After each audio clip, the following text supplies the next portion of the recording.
Hey everybody, this is my 40-gallon native tank and we're going to do a little bit of work on it today. I was thinking about doing one big video, but I think I'm going to break it up into two and we will talk about that in just a minute.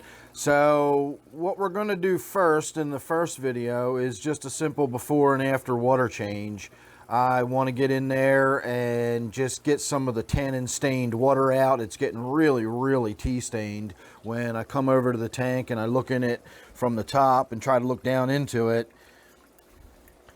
it really does look like I'm looking through weak tea. So that's one thing I want to do, is just physically remove a bunch of the water. I don't know if you noticed all those fish darting around in the back.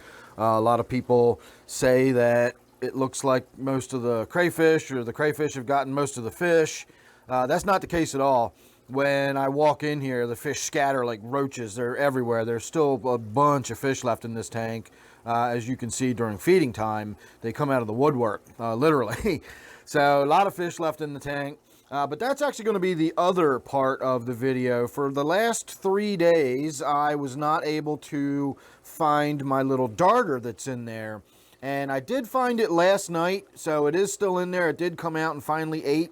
But by last night, I had already decided that as long as the weather's not too terrible, I want to get out and try to catch a few more of those darters and maybe even see if we can't catch another couple of these sculpin, now that it seems apparent that I can actually keep them alive.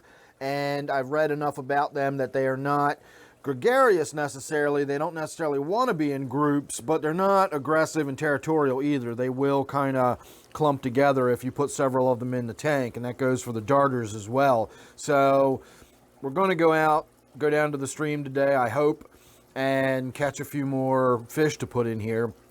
As far as the schooling fish, though, I know the tank looks just completely empty right now, but it's not. There's a lot of fish in there, and of course, I've still got the crayfish. Anyway, we're going to drain a lot of the tannins out of the tank so we can see in there again.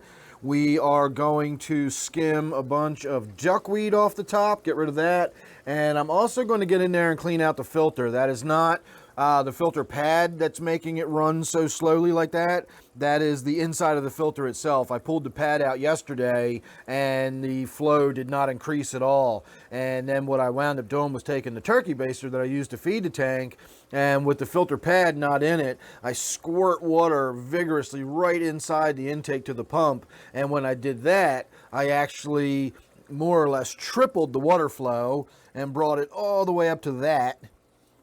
So I know the inside of the pump itself is all gunked up and gross and nasty. The only problem is that, unlike my waterfall, where the hose that the pump is attached to is free hanging and I can just swing the whole thing up and out and just pull the pump off, this is attached to this piece of wood that goes all the way down. Well, you can't even see in the tank. The water's so dark. This is actually attached all the way down. You can see the zip tie down here, or whatever that is, connecting that. Yeah, I actually ran an eye hook into the back of the wood, and then I put a zip tie around the thing and zip tied it to the eye hook. And then there's a big piece of slate that the wood is mounted to, and so I'm probably going to have to lift all those rocks out of there and pull this entire tree structure out of there just to get to the pump. I might be able to just pop the pump off of the hose and pull it out. I'm hoping that's what I can do, and that way I don't have to take the tank apart to get to it. Anyway, I may even try, first of all, just sticking I have a little tiny bottle brush. I may just try sticking a little bottle brush in there and seeing if I can knock some stuff loose. Whatever, you get the idea. I've got to get in there and clean out the inside of the impeller and all that kind of stuff. It's getting gunked up, and it's going to be a pain in the butt because of the way I built it. So, lesson learned there. I will definitely, if I ever do another something like this, that is a point to remember, not to tie it all the way in like that and physically mount it to something that has to be removed when it's time for some maintenance. So anyway, that's what I think we're going to do first, just a simple before and after. And then once we've got the tank cleaned up and looking good and we can see in there a little better, man, that is a world-class mustache right there. If he curled it up on the ends, that'd be fantastic. Best handlebar mustache ever. Anyway, we're going to go ahead and do the before and after, and then in the next video we'll do a quick run down to the street and see if we can't catch a couple more darters or more sculpins or something like that. And, we'll just go down the street and see what we can find. So anyway, let's call this your before, and there's your after. So the tannin reduction is the biggest and most noticeable aspect of what I did. Of course, you can also see the water's flowing a lot more freely. We'll talk about that in a moment.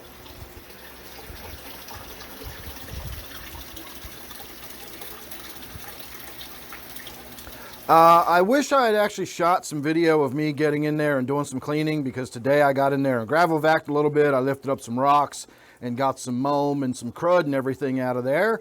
And in the bottom left hand corner there, when I lifted up some of those sticks and I moved that sort of tan colored rock out of the way, the amount of, well, let's just say it looked like the bottom of a stream.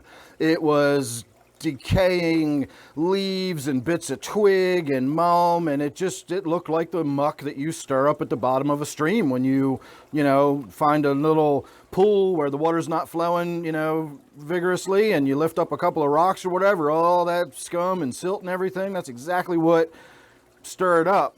And it made me smile, because I know to the untrained eye that would make this look like a filthy, dirty aquarium and so on and so forth. And again, it's just really not. That stuff's not in there doing any harm to this aquarium at all. And so while it was still draining, I did a nitrate test. And we're sitting probably under 10 parts per million. This was before the water change, not after. I also did a total dissolved solids test, and I got 296. And I usually have about 200-ish coming out of my tap. So the additional 100 or so parts per million would easily be accounted for having a little bit of nitrates in there, some phosphate. The tannins especially would really raise the TDS, because we saw how tea-stained the water was. I'm assuming most of that additional dissolved solids was the tannin in there, although I would have thought it was going to be a lot higher than that. I was actually surprised at how low the TDS actually was. But remember, I have 0 degrees hardness. I've got no calcium, no magnesium, very, very little mineralization in my water. It's super, super soft. On the upside, so is the water around here. The water that these fish come from in the stream down the street is basically what you're looking at in my aquarium. I've tested it over and over and over again. I get the same TDS levels. I get the same sort of pH levels. The only thing different is the temperature, really. So I'm not too worried about doing that massive water change, nor am I worried about running down the street and catching some new fish, bringing them home and putting them right in here. In fact, we've already gone down there and done it. And while we're chatting away at this video, I'm letting that bucket sit over there and slowly come up to room temperature. I've dumped fish in at, right from the cold water right into room temperature before, but if I have no need to do that, I don't see any reason why I should do that. So I'm not going to do that. Again, make sure you're subscribed and you won't miss the other video that I've already begun shooting. As I said, we've already gone down and collected up some fish, so you'll have to wait and see what we've got. That'll be coming up here next. So when we got to the filter, I pulled the filter material out, and then I started sort of poking around in there with my bottle brush, and I scraped away a bunch of snail shells, and I even reached in there with my fingers and I cleaned the little grating. It's got a little sort of plastic screen that sits in front of where the filter intake is, or where the pump intake is rather. And I scraped away some crud and I scraped away some snails, and that increased the flow a little bit. But I was having trouble getting my bottle brush to go between the slats in the little plastic grate. So I reached in there with my hand, and when I did that, I turned it, and it turned that thing into a fire hose. I mean, the water was gushing over the top of it. So I wound up fine-tuning it a little bit. I adjusted it back to about the kind of flow I want. You can see my lovely attractive backsplash there, which prevents my wall from getting wet and water just dripping down the wall. It's not particularly attractive, but it serves its purpose. So I think what probably happened was, in addition to the snails and the crud, which did reduce the flow somewhat, as I said, I think the last time I was, scrunching my filter material in there, I must have just twisted it and closed up that valve, and it was just barely letting water through. I had it turned all the way to the minimum amount of flow. So this is roughly about 1/3 of the amount of flow that would come out of there if we really cranked it wide open. Again, way too much for this tank. Again, this is the original pump that was on my waterfall before I put the pump that's on there now. So the pump that's on my waterfall now is a little bigger than this one, but this is my original waterfall pump. So again, a lot of pump for this little singular tank here. So other than getting in there and wiping down the glass, of course I did the Windex on the outside. I got in there, did the gravel vac as I was explaining. You can see how disturbed everything looks up front.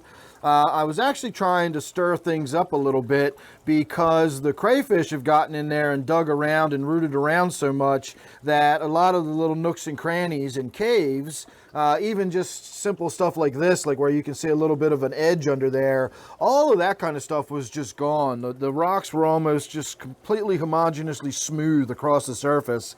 And I want to have a little more texture in the tank. And again, the crayfish are in there and they're going to get in there and dig around and do their thing and whatnot anyway. So we'll get to see how the tank changes over time.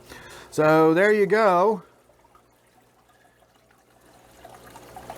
I'll just say he's about to have some company here real soon. So make sure you're subscribed. You don't want to miss anything I got coming up, especially the down the street little adventure we just took. That'll be coming out a little bit later.